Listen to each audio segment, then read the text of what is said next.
பெரியார் ஒரு கட்டுரை எழுதுகிறார் தன்னுடைய பெற்றோரை பற்றி, குறிப்பாக தன் தாயை பற்றி. அம்மா ஒன்றும் அப்படி ஒன்றும் உலகத்துக்கு பயனுள்ள வாழ்க்கையில வாழல. அவர்கள் சுதந்திர போராட்ட வீரர்கள். அவர்கள் என் வீட்டிற்கு வந்து சாப்பிட்ட பிறகு அவர்கள் இஸ்லாமியர்கள் என்பதால் என் தாய் வீட்டை கழுவினார். நம்ம எல்லாம் பெரியார கஞ்சன் அப்படின்னு கேள்விப்பட்டிருக்கோம். அடுத்த வீட்டு கல்யாணத்தை தன் வீட்டில் நடத்தி சோறு போட்டு செலவு செய்து திருமணத்தை நடத்துகிறவர்.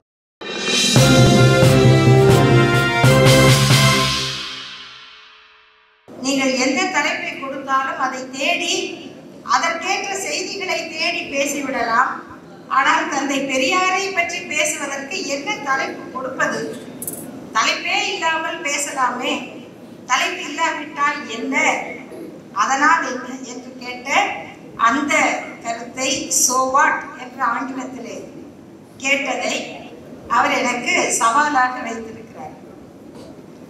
ஆனால் உண்மையிலேயே பெரியாரை பற்றி பேசும் பொழுது அதனால் என்ன, சோவாட் என்பது உண்மையிலேயே சவால் இல்லை.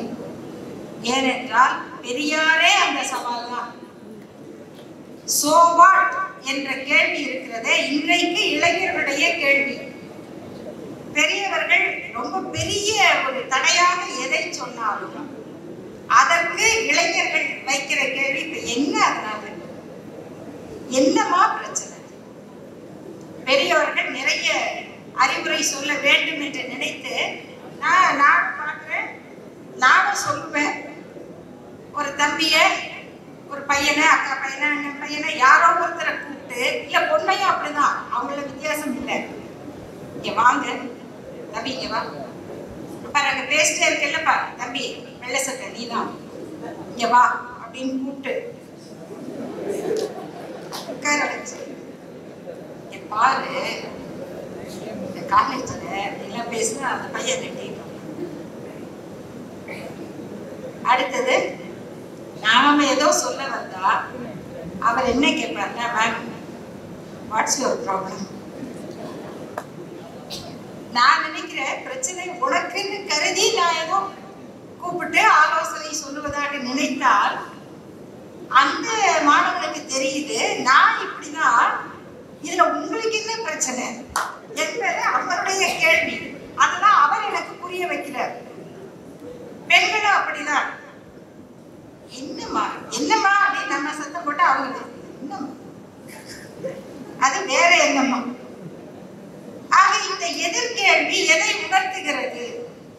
இதுதான் ரொம்ப முக்கியம். சோ வாட் என்பது ஆங்கிலத்துல நம்ம பயன்படுத்துகிற சொல். அதுக்கு தமிழ்ல நம்ம என்ன சொல்லுவோம்? அதனால் என்ன. அதனால் என்ன என்பதை எப்படியெல்லாம் வாழ்க்கையில பயன்படுத்துவோம் என்று கொஞ்சம் கற்பனை பண்ணி பாருங்கள். ஒரு ஏற்றத்தாழ்வு இருக்கிறது. ஒருவர் நம்மை அவமானப்படுத்திக் கொண்டே இருக்கிறார்.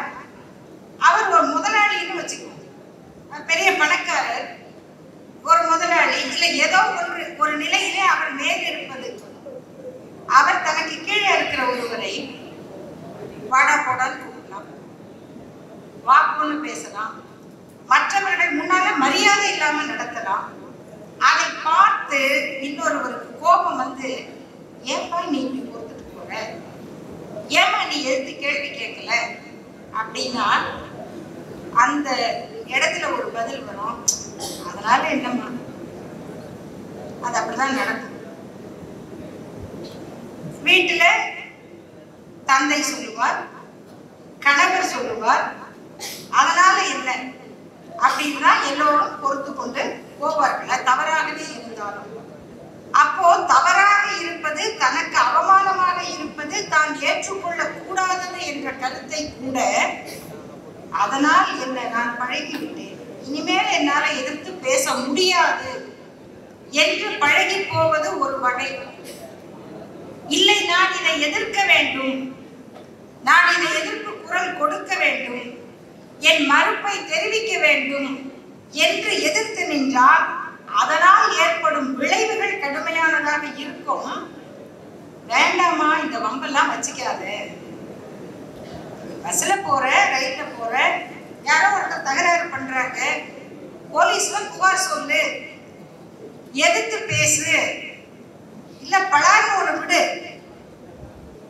என்று சொன்னால், ஐயோ என் பேர் கெட்டு போயிடுமே, பேப்பரில் என் பேர் தானே வரும், இந்த பெண்ணிடம் ஒருவர் தகராறு செய்தார்னு தானே வரும் என்று சொன்னால், அதனால் என்ன, வந்தா என்ன, எதிர்த்தால் எனக்கு இழப்பு வரும் என்று சொன்னால் அந்த இழப்பை எதிர்கொள், அதுக்கு என்னன்னு கேள், அதனால என்னமா தப்பு என்று கேட்பது இன்னொரு வகை. ஒன்று பழகி போவது, ஒன்று எதிர்த்து. இந்த இரண்டையும் தாண்டி இதனுடைய விளைவுகளை பற்றி வரும்போது எதெல்லாம் ஆட்டம் காணும். நீங்கள் கேட்கிற ஒரு கேள்வி, நான் செய்ய மாட்டேன் அப்படின்னு சொன்னால் அதனால் எதுவெல்லாம் ஆட்டம் காணும் என்று சொன்னால், அது எவ்வளவு பெரியதாக இருந்தாலும் அதை பற்றி எனக்கு கவலை இல்லை. இதெல்லாம் உனக்கு பாதிப்பு வருமே, சோ வாட் என்று கேட்ட அந்த கேள்விதான் பெரியார்.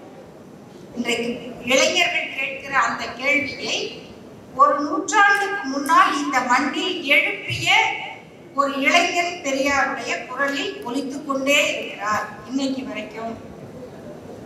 ஒரு சின்ன எடுத்துக்காட்டு, அது பெரியாரை பற்றி புரிந்து கொள்வதற்கு பல செய்திகள் உண்டு.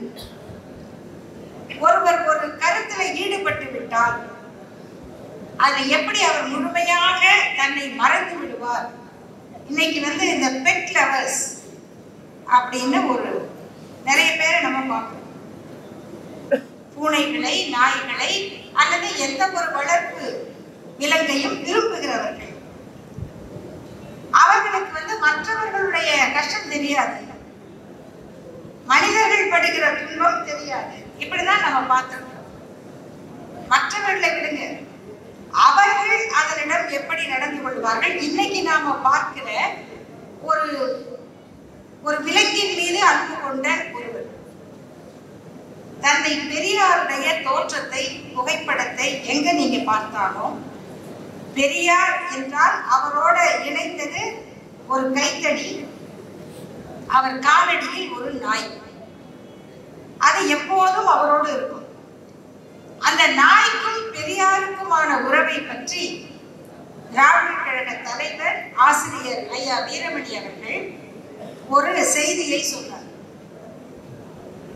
எப்படி ஒரு நாயோட அப்படி ஐயாவுக்கு ஒரு அன்பு இருக்க முடியும்? அதனுடைய விசித்திரமான ஒரு நிகழ்ச்சி, தந்தை பெரியார் ஒரு திருமணத்தில் கலந்து கொண்டு அங்கிருந்து அடுத்து ஒரு பொதுக்கூட்டத்துக்கு போகிறார்.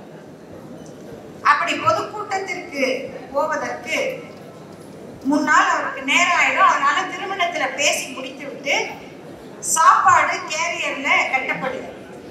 அவர் வேன்ல எடுத்துக்கிட்டு போறார். அவரோட எல்லாரும் பயணம் பண்ணுகிறார்கள். அந்த நாயும் அவரோட தான் வருது.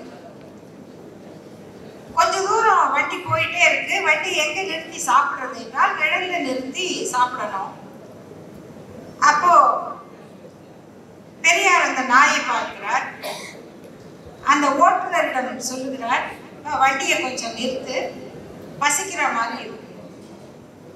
அப்ப ஓட்டுநர் என்ன செய்வார்? நம்ம வண்டியை நிறுத்தி நிழல்ல கையெல்லாம் கழுவிட்டு சாப்பிட்றதுக்கு ஏற்ற இடமாக பார்த்து கொண்டே போகிறார். கொஞ்ச நேரம் ஆன உடனே பெரியாரையா அந்த தடியால அந்த வேன் பக்கத்துல இருக்க கம்பியை தட்டி, என்னப்பா சொல்லிக்கிட்டே இருக்க, நீ பாட்டுக்கு நிறுத்தாம போற என்று அதட்டுகிறார். அதட்டின உடனே அவரு டக்குன்னு வண்டியை ஓரமா நிறுத்துறாரு.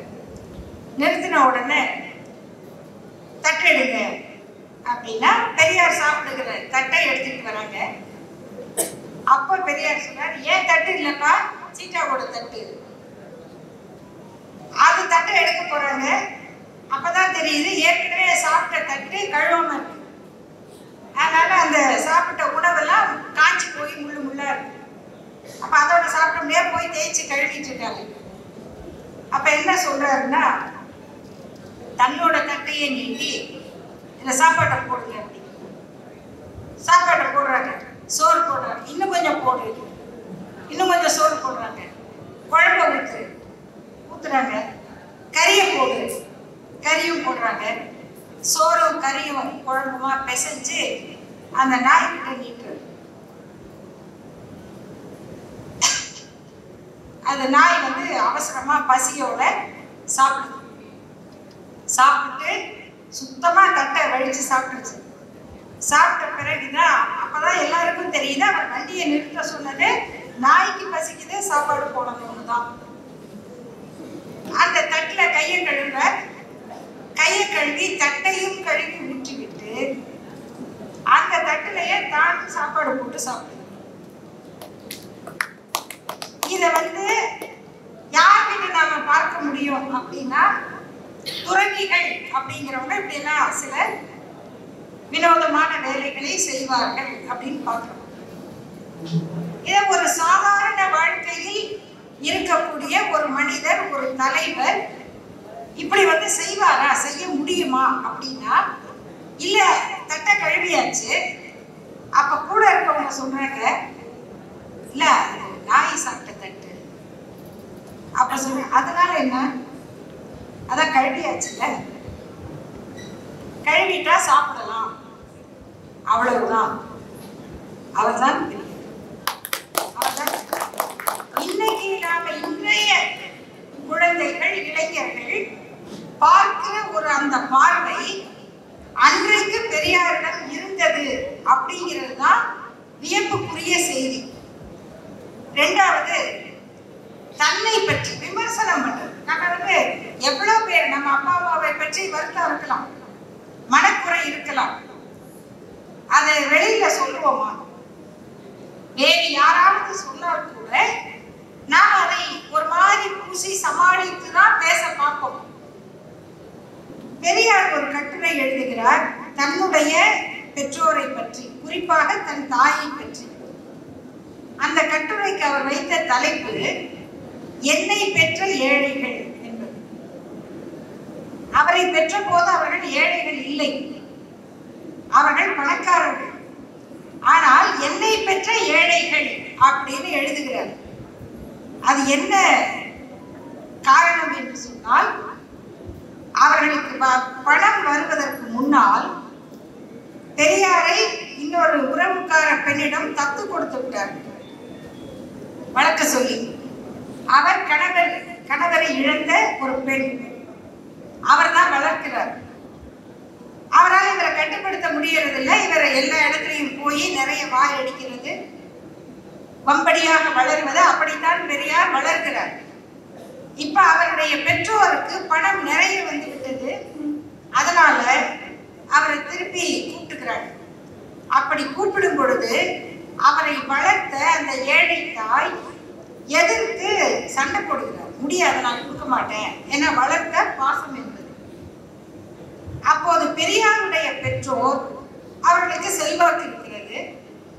அந்த செல்வாக்கினால அவர்கள் பஞ்சாயத்துல வழக்குல வென்று விடுகிறார்கள். பெரியாரை அழைத்துக் கொள்கிறார்கள். பெரியார் எழுதுகிறார், அம்மா அப்பா தானே கூப்பிட்டுட்டாங்க, ஆனால் பெரியாருடைய சொல் ஏழை சொல் அம்பலம் ஏறாது என்பதை போல என்னை வளர்த்த அந்த விதவை தாய் தோற்றுவிட்டார். அப்ப தன் பெற்றோர் தான் திரும்ப அழைத்துக் கொள்ளுகிறார்கள் என்றால் அந்த பெற்றோருடைய செயல் சரியில்லை. அந்த தாய் இறந்து விடுகிறார். அந்த அம்மாவை பற்றி சொல்லுகிறார், எங்க அம்மா ஒன்றும் அப்படி ஒன்றும் உலகத்துக்கு பயனுள்ள வாழ்க்கையில வாழல.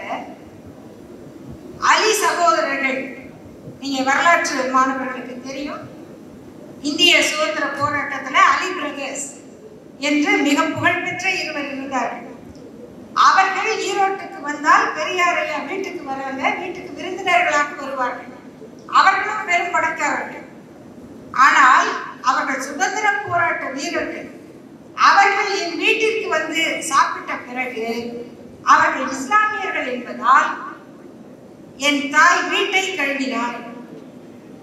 இதை எப்ப சொல்றாரு பாருங்க, அவங்க செத்த பிறகு சொல்றாரு. நம்ம வந்து ஒருவர் இறந்த பிறகு ஐயோ எங்க அம்மா எப்படியெல்லாம் வந்து எனக்கு சோறு ஊட்டினாங்க, எப்படியெல்லாம் கஷ்டப்பட்டாங்க அப்படிதான் சொல்லுவோம். ஆனால் என் தாய் இப்படி நடந்து கொண்டார் என்று பதிவு செய்கிறார். இப்படி தன்னுடைய பெற்றோருடைய நிலையை எழுதும் சொல்லும்போது ஐயோ உலகம் என்ன சொல்லும், என் தாயை பழிக்குமே அப்படின்னு அவர் நினைக்கிறார். என்ன இது உண்மை, அதனால இந்த குறையை நான் சொல்லுகிறேன். இப்படிதான் என் தாயார் இருந்தார், ஏதோ அவர் கஷ்டப்படாம போன வரைக்கும் நல்லது என்று எழுதுகிறார். அவருடைய வாழ்க்கை பயணத்துல நீங்க எங்க பார்த்தாலும் இப்படி ஒரு செய்தி இருக்கும். யாராவது தன்னுடைய காலத்தில் தான் வளர்க்கிற தன் வீட்டு குழந்தையை நீங்க பெரியார் காலத்துல போய் பார்க்கணும். அவர் அண்ணனுக்கு ஒரு மகள் இருக்காங்க, ரொம்ப ஒரு அழகான பொண்ணு, கஜலட்சுமி அப்படின்னு உங்களுக்கு ஒரு பேர். ஒரு 7 வயசு அவங்களுக்கு. அப்ப பெரியார் பெண் கல்வியை பத்தி பேசுகிறார் இல்லையா, சொல்றத செய்யணும், செய்யறத சொல்லணும். அந்த பெண் குழந்தைய படிக்க வைக்கணும். அப்ப எப்படி படிக்க வைக்கிறது அப்படின்னா, அவங்க வீட்டு சூழ்நிலை கூட்டம் வருது போது அந்த பெண் குழந்தை படிக்க முடியாது. அப்போ சென்னையில ஒரு அம்மா இருக்காங்க, பெரியாரின் தொண்டர், அவங்க ரொம்ப படிச்சவங்க. அப்பவே அவங்க இன்ஸ்பெக்டர் ஆஃப் ஸ்கூல் அந்த வேலையில இருக்காங்க. கார்பரேஷன் சென்னை மாநகராட்சியினுடைய கல்வித்துறை அதிகாரியாக உயர்ந்தாங்க. அவங்க பேர் குஞ்சிதம் குருசாமி. அந்த அம்மையார் அவங்க திருமணமே ஒரு புரட்சிகரமான திருமணம். ஏனென்றால் அந்த அம்மையார் அவர்கள் பிறந்தது இசை வேளாளர் குடும்பத்தில். அவரை திருமணம் செய்தவர் முதலியார் சமூகத்தில் பிறந்தவர். இது 1929 2029 கூட இது கேள்வியான இருக்கும். 1929 இந்த திருமணத்தை தன் வீட்டில் பந்தல் போட்டு தன்னுடைய செலவில் சோறு போட்டு நடத்தியவர் பெரியார். நம்ம எல்லாம் பெரியார கஞ்சன் அப்படின்னு கேள்விப்பட்டிருக்கோம்.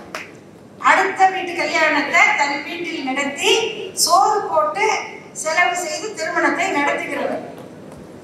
அந்த அம்மையார் குடும்பம் சென்னையில் அவங்க இருக்காங்க. தன் சொந்த அண்ணன் மகளை ரயில்ல ஏற்றி சென்னைக்கு அனுப்பி குஞ்சிதம் அம்மையார் வீட்டில் இருக்க வச்சு படிக்க வைக்கிறார். அதாவது எப்படிப்பட்ட உரிமை, நீங்க இப்படியெல்லாம் ஒருத்தர் இருக்க முடியுமா என்று இன்னைக்கு நம்மால கற்பனை செய்ய முடியாது. அவங்க படிச்சவங்க, அவங்க பாக்குறாங்க, என்ன இது பேரு கஜலட்சுமி வரலட்சுமி, ஸ்கூலுக்கு போறேன், நல்ல நாகரிகமா இருக்கணும் பேர், அப்படி ஜடையெல்லாம் போட்டு பாவாடை சட்டை, 7 வயசு, என்னது இது கிராப் பெற்றாங்க. யாருக்கு? பெரியார் குடும்பத்து பெண்ணுக்கு குஞ்சிதம் அம்மையார் கிராப் பெட்ட வச்சு ஃப்ராக் போட்டு ஷேக்ஸ்பியருடைய கதையில வர்ற மிராண்டா என்கிற ஒரு அழகிய பெண் பாத்திரம். பேராசிரியர் அரசி அவர்களுக்கு தெரியாத மிராண்டாவே காதல் கொள்ளாத இளைஞர்களே இருந்திருக்க மாட்டாங்க. அப்படி ஒரு கேரக்டர். அந்த மிராண்டா பேரை அந்த குழந்தைக்கு சுட்டி பள்ளிக்கூடத்துல சேர்த்துட்டாங்க. இதை வேறு யாராவது செய்வார்களா? அப்ப என்னென்ன எதிர்ப்பு வந்திருக்கும், அதற்கு பெரியாருடைய பதில் என்னவாக இருக்கும்? So what? குழந்தைக்கு என்ன வேணும்? படிப்பு வேணும். படிக்கிறதுக்கு உரியவங்க யாரு? அவங்க இன்ஸ்பெக்டர் ஆஃப் ஸ்கூல். அவங்க வீட்டுல இருந்து படிக்கணும்.